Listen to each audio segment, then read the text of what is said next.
ახალი ეპოქა იწყება კონკლავი 267 პაპს ირჩევს კათოლიკური სამყარო ახლა შავი კვამლის თეთრი ფერით ჩანაცვლებას და გლოვის დიდ ზეიმად გადაქცევას ელოდება. ღვთისმსახურების შემდეგ იერარქებმა კათოლიკური ეკლესიის ახალი მეთაურის ასარჩევად სიქსტის კაპელაში მსვლელობით გადაინაცვლეს გაუთქმელობის ფიცით დადებული გარე სამყაროსთან კავშირი კი გაწყვეტილია. ახალი პაპის არჩევა გასაიდუმლოებული პროცესია.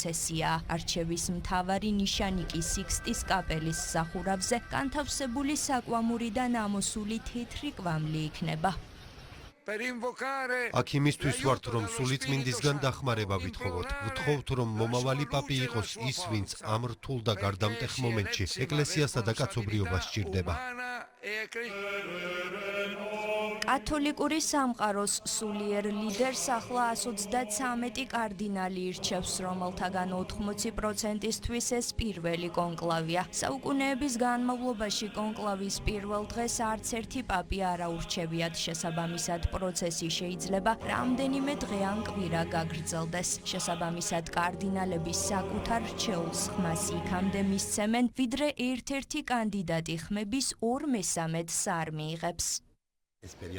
იმედი გვაქვს, რომ პროცესი მალე დასრულდება და ახალი პაპი გვეყოლება. ვიმედოვნებთ, რომ მშვიდობა იქნება და ახალი პაპი ფრანცისკეს გზას გააგრძელებს.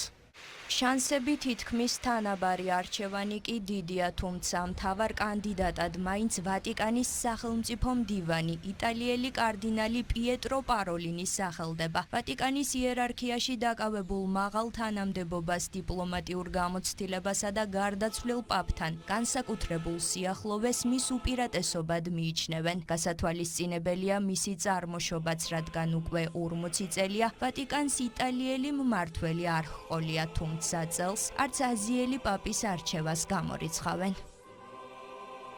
ვატიკანის ისტორიაში ახალი თავი მაშინ დაიწყება, როდესაც ახალი პაპი რიტუალით ჯერ ცრემლების ოთახში შევა, შემდეგ წმინდა პეტრეს ბაზილიკის აივნიდან ხალხს მიმართავს და რეზიდენციას ოფიციალურად დაიკავებს.